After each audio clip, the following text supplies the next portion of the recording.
What's the Knicks up to? What are they up to? Because that was the top of the ESPN.com news stack today, is that Scott Perry is not getting renewed for the Knicks. What are they going to do at the general manager position? What does this mean, do you think? Well, again, with all due respect to Scott Perry, he was not the lead.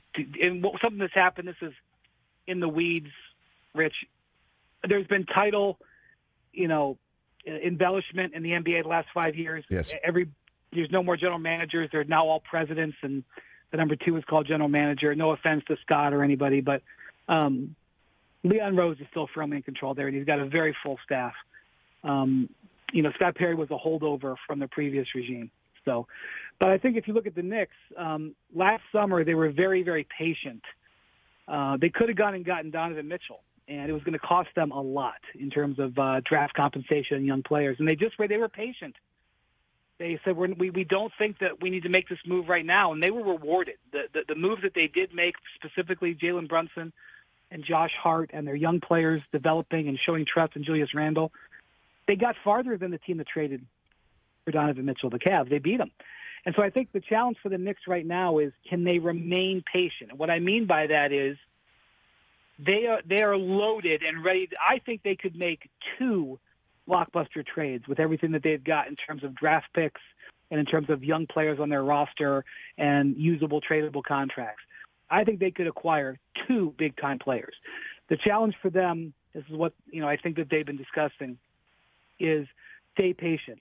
Wait for the big one. Wait for the big-time star that becomes available that can take them from 4th to 1st. They don't want somebody that can take them from 5th to 3rd. And I think that's what the summer is going to be about for the Knicks. Well, and then, I the name Lillard obviously leaps to mind here, and I imagine the draft is going to be an inflection point for what the Blazers might want to do with Damian Lillard, if that's even something to do.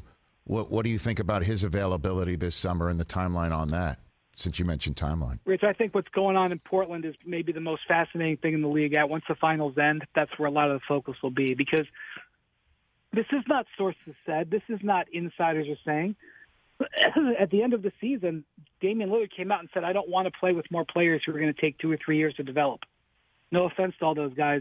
I want to play with guys who can help me right now. The general manager, who in that case is the number 1 decision maker, Joe Cronin, came out and said, yep, we're going to honor Dame here. We're going to make moves to acquire players that can help us right now. And then they fell backwards into the number 3 overall pick of the lottery. And, Rich, I don't even, you say the number 3 overall pick and people say, oh, Michael Jordan. Forget about Michael Jordan. I'm just going to talk about the last 10, 12 years. The number 3 picks are guys like Luka Doncic, Joel Embiid, James Harden, Jason Tatum, Jaylen Brown. These are Hall of Fame players that are available at number 3. Now, I don't know about Brandon Miller and Scoot Henderson. I'm not a draft expert. I haven't broken down their high school film and interviewed their high school history for teachers. I don't know what they're going to be. But I know that the number 3 pick is not something you trade for a guy who can be your 3rd best player. And so now the Blazers are in this spot. What do? Do they draft a 19-year-old who is indeed 2 or 3 years away from being a real contender, a real player to help them? Because even if you got Victor Wembanyama, he wasn't going to help the Blazers win the title this year. It just, rookies don't come in and affect winning and losing. They just don't. I'm telling you, go look at all of them. None of them do. And so do the Blazers make that number 3 pick available? And if they do make that number 3 pick available, who's that player? Or do they say to Dame, look, this is too valuable to us.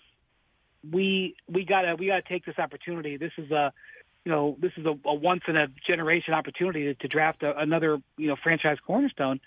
And if that's the case, what does Dame say? Does Dame back up what he said 2 months ago, that he didn't want to play with that, or what? And so I don't have the answers, Rich, but I can tell you that the whole league is watching that very closely, and there could be 3 or 4 picks in the top 10 that are available. So we could see, it may not be the best year to make the number 3 pick available. If somebody can get the number 4 pick cheaper, which is Houston. Houston has kind of said the same thing. They want to compete right away. So it's a complicated situation that's going to really play out as soon as the finals are over. Yeah, and so June 22nd, night of the NBA draft, is this what's at play when, Charlotte's on the clock and who they choose second overall is a domino that falls into Portland and makes this decision while they're on the clock, while, they maybe talk turkey to Lillard throughout the next couple weeks? I mean, what's the timeline, I guess, on this sort of thing? Yeah, exactly. I mean, the pick only has value before it's made, right. In most cases. Right. And so, like I mentioned, I mentioned some other teams. I mentioned Houston. The number 5 pick, Detroit, has kind of indicated that they might be willing to make it. The number 10 pick, which is Dallas, under immense pressure to retain Kyrie Irving and to keep Luka Doncic, believing that they're competitive, I think that pick could be available. Now, we go 5-6 years sometimes before when we see top 10 picks traded. Some years we see 2 or 3 of them, but it is not a normal thing that a top 10 pick could move. And I'm just telling you, there's 4 that I know of that could potentially be on the move, and that complicates matters too. How do the Blazers drive a hard bargain for number 3 if numbers 4 and 5 potentially are available? So it's going to be a fascinating. And the other thing is it's kind of like a 3-tiered. The scouts kind of look at it as 3 tiers. Obviously, Wembanyama is by himself. Then there's a lot of people believe Brandon Miller and Scoot Henderson in 2, 3, and in some order. And then there's a 3rd tier of players between 4 and 10 that are sort of comparable. Depends on who you like, and that could affect it too. That could affect what the value of the number 3 pick versus the number 4 pick is. I mean, it's a particularly interesting strategy draft, even if it's not maybe a star-studded draft after the top few picks. There's a lot of strategy that's going to come out in this next month. We like putting guests' information in front of you and then draw conclusions, place them maybe together.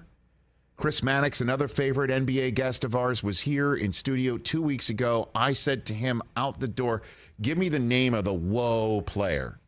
Every year, every summer in the NBA during the free agency period, during the transaction action period, there's one of those moments, you, Chris, you, TJ, Sean Mitchell, our digital coordinating producer, Sean, is frequently texting us. Hoskins, our coordinating producer, doing it too. And it's one of those where I'll text you too this information, this news, and be like, whoa.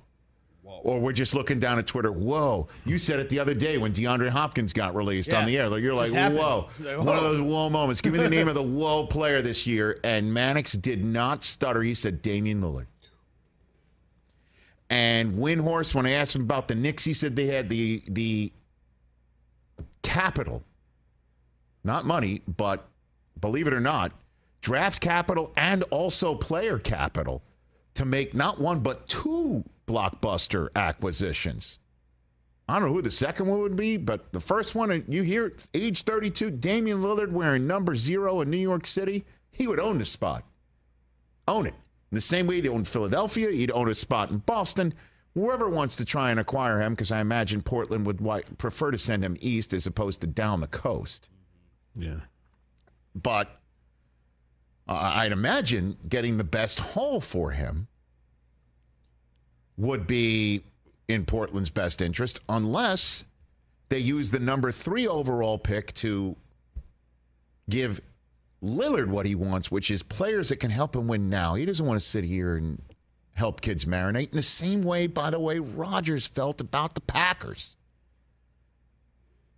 His Mona Lisa Vito stomping foot clock is ticking, And so he wants to try and win now. He's done with the bring me some of these kids and let's all grow together. That draft night, man.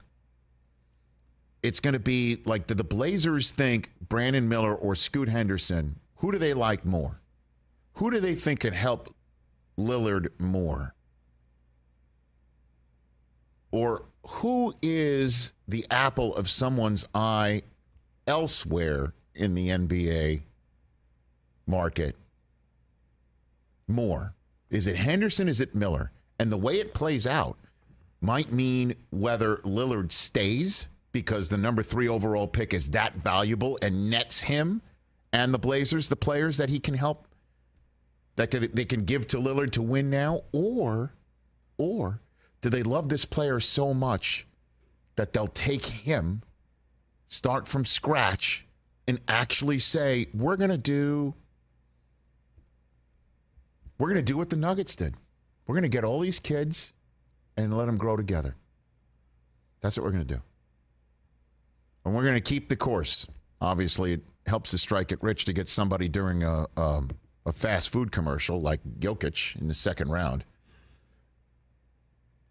That's what's at play, you know? And maybe teams are going to be calling the Blazers. If it's this guy, we'll send you this deal. Or do the Blazers go and evaluate these players and say, this is the guy, and we have enough of the young kids, and we like that, and we've got to grow, and I've got to look for the long term, and I'm not going to try and mortgage all of that to try and win with Lillard right now and hope that the mix of veteran players or ready-made players to win now are appropriate for Chauncey Billups to mold and mesh together with Lillard. That's their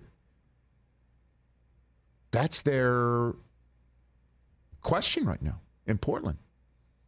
And how that might play out for Philly and New York and Boston, whoever else wants it.